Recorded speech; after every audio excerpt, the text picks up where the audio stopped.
The overwhelming majority of people who do home sewing today quilt. And there are so many videos on YouTube about homemakers who spend their time drinking wine, sitting by a fireplace, and quilting while they watch movies and TV shows with their friends and family members. But quilting is, not that glamorous, and there are a lot of things about quilting that are not so fun that nobody ever talks about. So for that reason, I have decided to make this video, which has taken place over the course of several months. It may be a little bit disjointed, but I hope that you enjoy. So without further ado, let's get into it. Hello YouTube, my name is Cherie, and if you're new to my channel, I thank you so much for stopping by.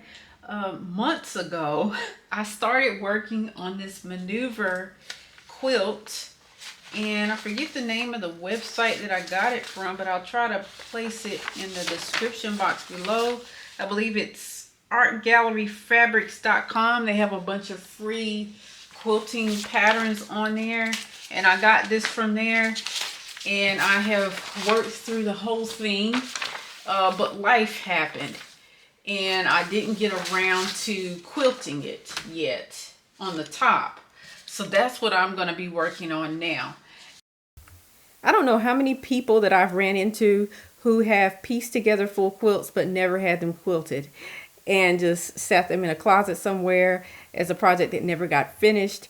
And I completely understand why, because it was a incredibly time-consuming process to get all of the fabric needed for the quilt, and then to cut out all the pieces and then piece all those pieces together.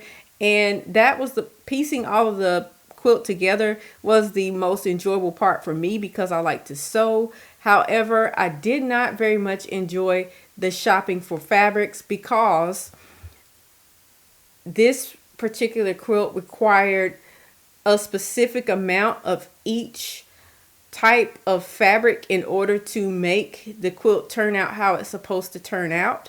And for that reason, it was much more difficult to go to a thrift store and to find enough large men's shirts to make up enough fabric for each particular fabric that was needed. So for that reason, I ended up going with buying fabric from the store instead, and it ended up costing me just a little bit over $100 to source all of the fabrics needed, plus to get the batting that needed to go in the middle of the quilt. And for the backing of the quilt, I chose to use a old bed sheet that I had laying around the house because that bed sheet matched in with the color scheme perfectly. But quilting definitely is not for somebody who does not have a lot of money, because it is very expensive to pull together a quilt unless you just have a lot of cotton materials laying around and can make scrappy quilts rather than making one that's really pulled together like this one.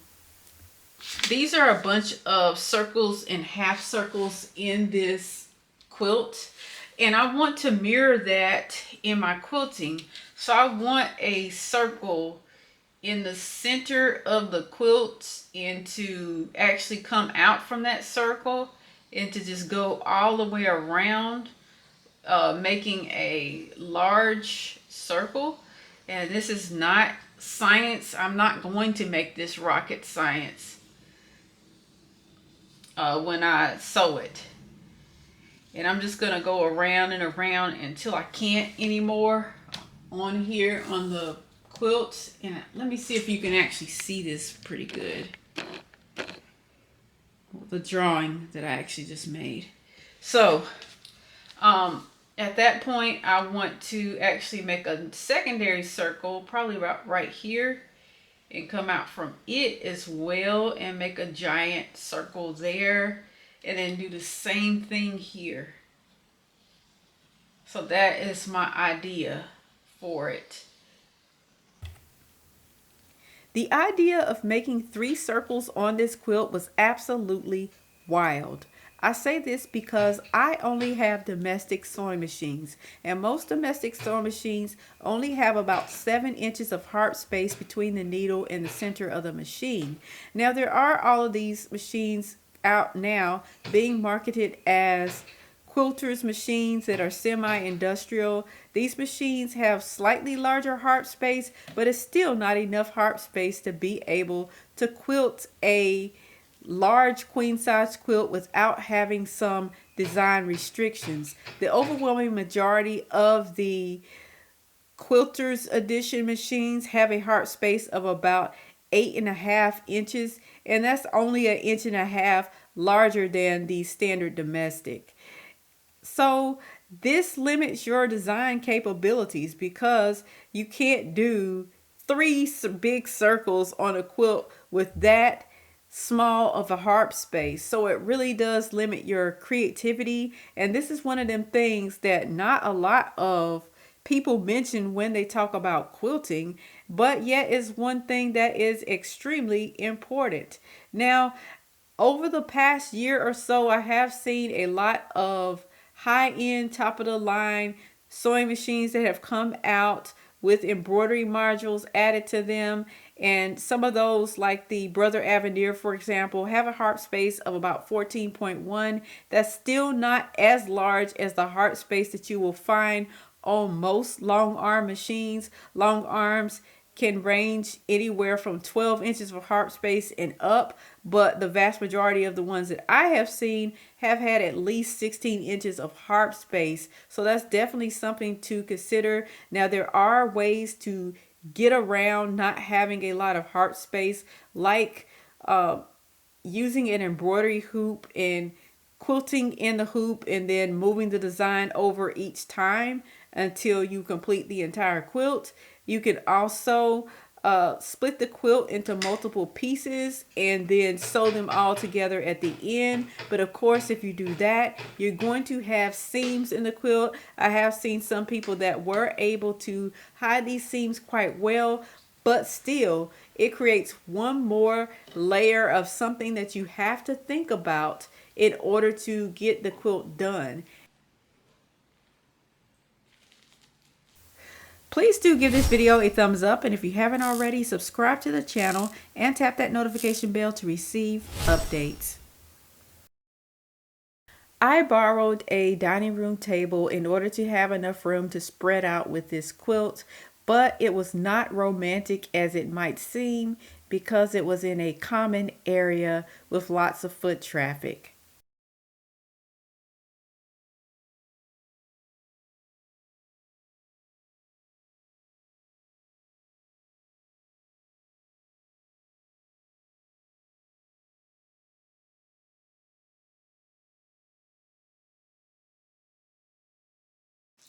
Hello everyone.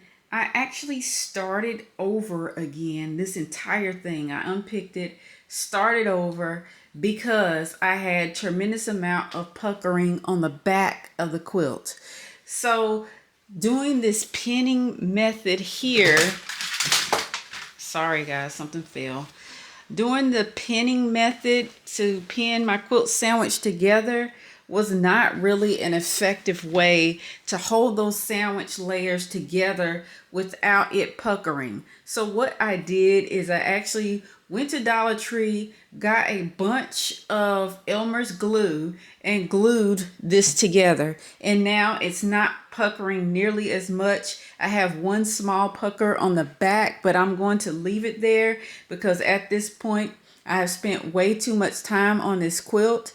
At this point, what I'm going to do is finish this out by just sewing around it as I have been doing with the Elmer's glue. The Elmer's glue does work 10 times better than the pins do, but I do still have pins in one section of the quilt, and that is quite all right because once I get away from the center here, I think it will be far easier.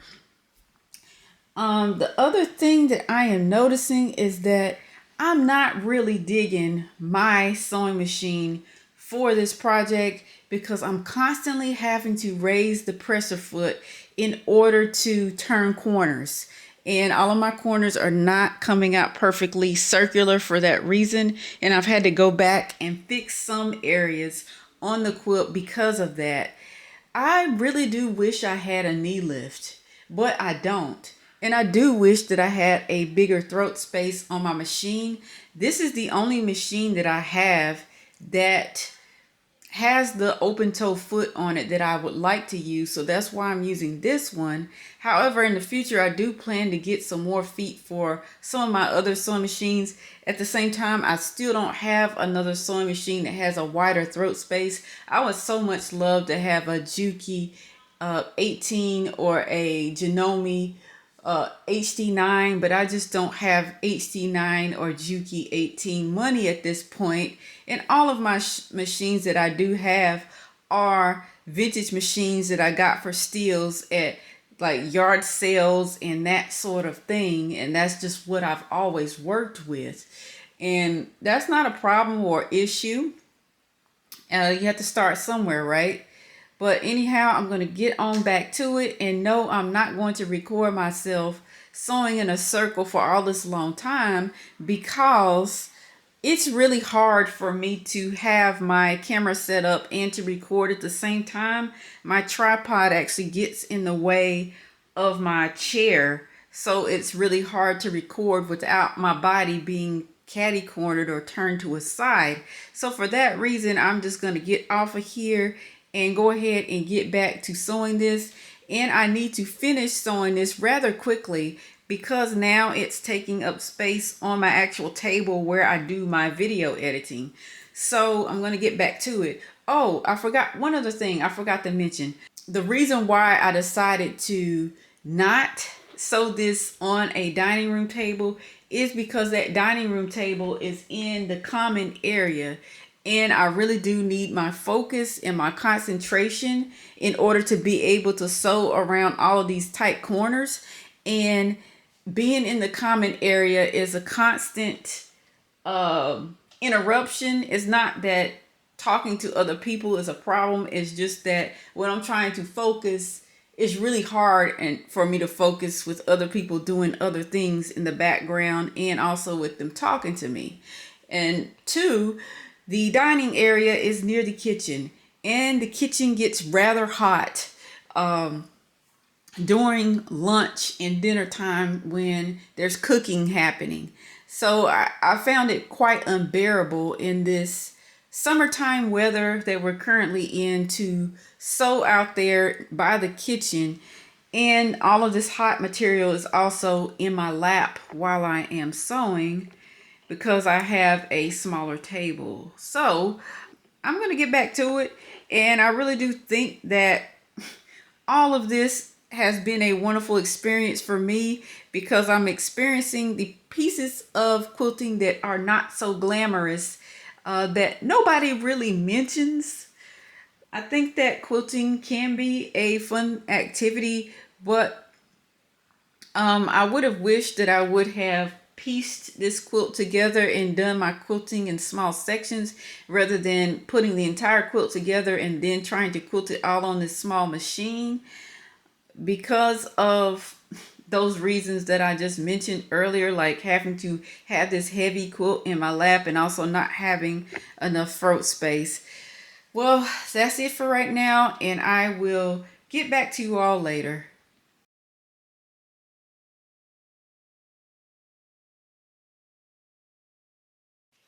Hello everyone. It is late night and pretty much everybody is in bed. That's why I am trying to speak in a low voice. Let me start with from the beginning. So I started out from the center of the quilt, like they always tell you to do when you are quilting. And at the beginning of the project, I had pins every 3 inches apart throughout the entire thing. And I used up 3 full packs, large packs of safety pins, pinning the whole quilt together.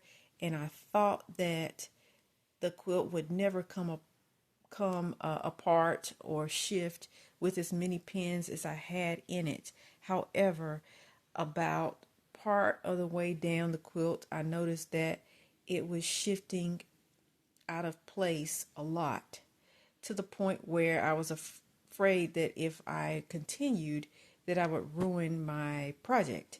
So what I did was I actually unpicked everything that I had done and removed all of the pins and decided to try a different method, which was using Elmer's glue to glue all 3 layers of the quilt sandwich together.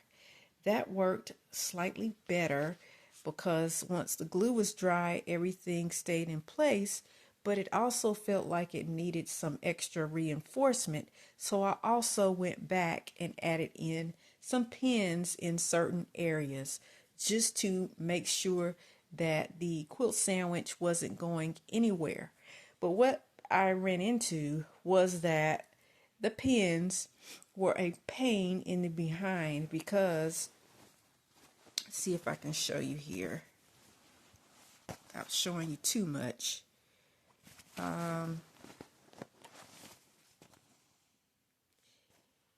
That is a blood stain. I actually pricked my finger on the pin and it got, my blood got onto the fabric. So now I got to figure out how to get a blood stain out of the fabric. It's a little gross and TMI, but that is what happened. So I absolutely hate using these pins for holding a quilt sandwich together. The Elmer's glue did just fine to hold the quilt together along with some pins, but once I reached the end, I realized that the 3 layers had begun to pucker once again. So in order to remedy this problem, I needed to remove all of the pins and also separate bottom and top layers from the batting. And once I began to actually peel up the top layer from the batting, I realized that the batting was beginning to tear. And this problem really sucked. I don't know any other nice term to use, but that's just what it was. And some of you might say, why didn't you just use basting spray?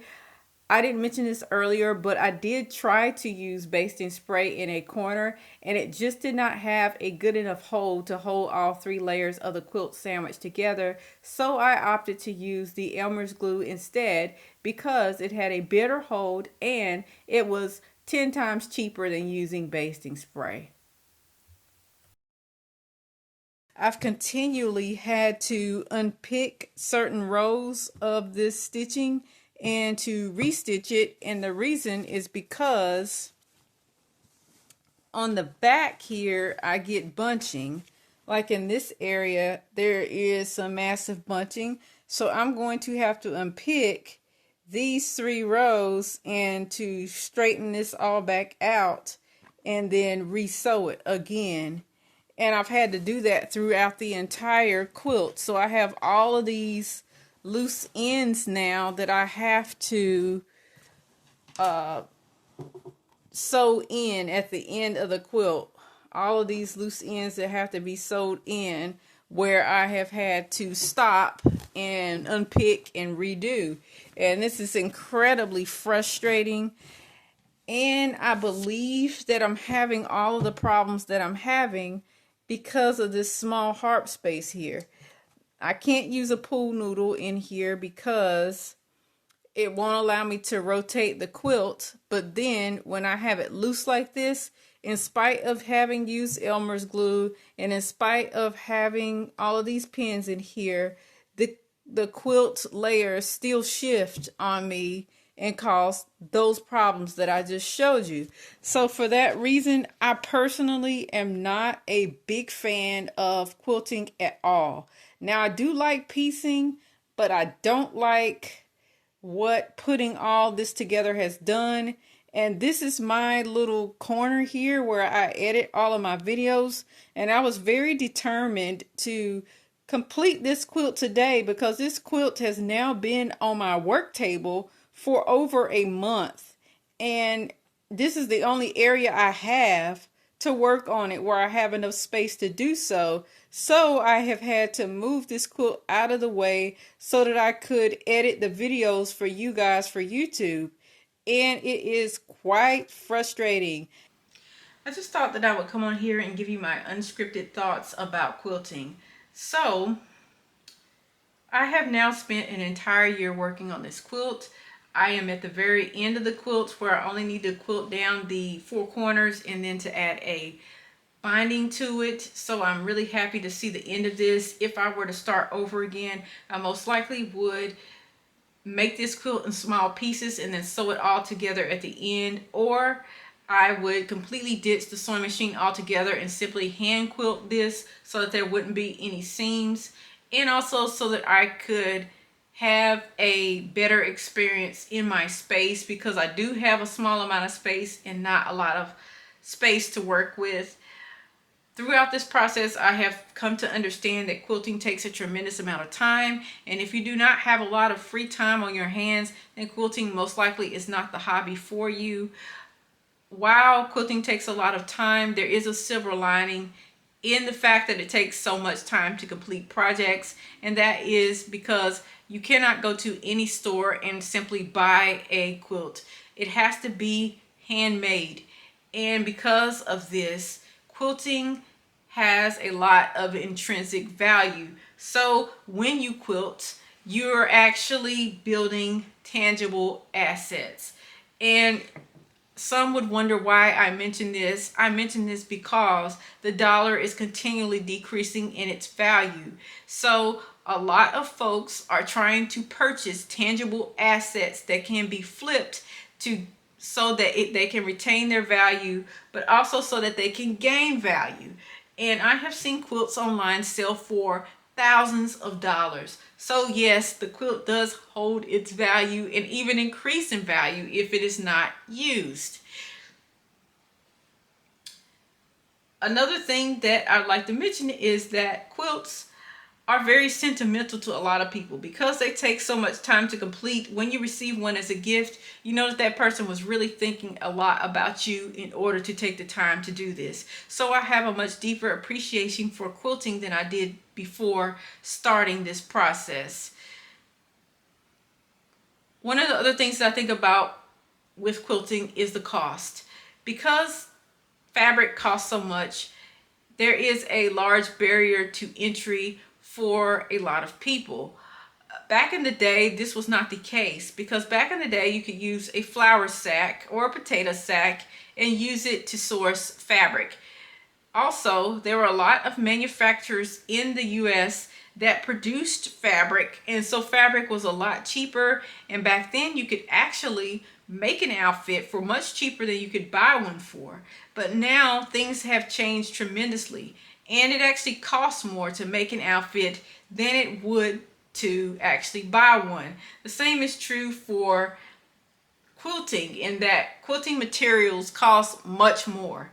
So you are looking at a lot of costs associated with buying fabric, because you have to pay for the fabric to be made. You have to pay in order to buy it from the third party vendor, and also the shipping cost is also incorporated into the cost of the fabric. So that is why it costs so much money. Not only do you have to pay for the fabric itself, but you also have to pay for the thread. I used the cheapest thread that I could find, which was the Hobby Lobby quilting thread, and this thread costed $5 per spool, and I used 2 spools on this queen size quilt. At a lot of quilting shops, I saw that their thread was starting out around $10 and going all the way up to $16 and $17 per spool, and that is quite expensive. If you ask me, that is just very expensive. So you really do need a lot of money in order to quilt. The other cost associated with quilting is your equipment. This Bernino 1010 was not sufficient for completing the project because I had a lot of bunching, which I ended up having to unpick a lot of things and redo because of all of the bunching. I don't think I would have had that problem had I had a long arm or a machine with a wider throat space. And for those sorts of machines, you have to spend a lot more money. Also, a quilting frame would not have hurt. But the quilting frame, of course, costs money. And not only do these things cost money, but they also take up a tremendous amount of space. And that makes it to my next point, and that is that you do need a lot of space in order to quilt. This table right here is really not sufficient for quilting because it is backed against the wall, and this quilt has nowhere to go when I actually finish doing a row of stitching. Instead of floating off the edge of the table, it actually just sits back there at the back against the wall, and because of that, there ends up being even more bunching happening in my quilt. You really do need a table where the sewing machine can sit down in it and get level so that you have a more ergonomic sewing experience. And because I did not have that ergonomic sewing experience, I had a lot of lower back pain. And that was even with trying to take this quilt and put it into a dining room situation. It just was not very comfortable. So furniture is yet another cost associated with quilting. So overall, I'm getting the idea that quilting requires a lot of time, a lot of money, and a lot of space, which are all barriers to entry that a lot of folks do not talk about. However, I am super happy that I did this project because I have a much better understanding of you all and can bring you better content in the future concerning new sewing machine releases and things of that nature. I have a lot of videos planned for the future, so please do stay tuned. And I hope that you would tell me your thoughts about quilting down in the comment section below. I will catch you guys on the next one. Peace. Thanks for watching. Please like, comment, and subscribe to receive more sewing related content.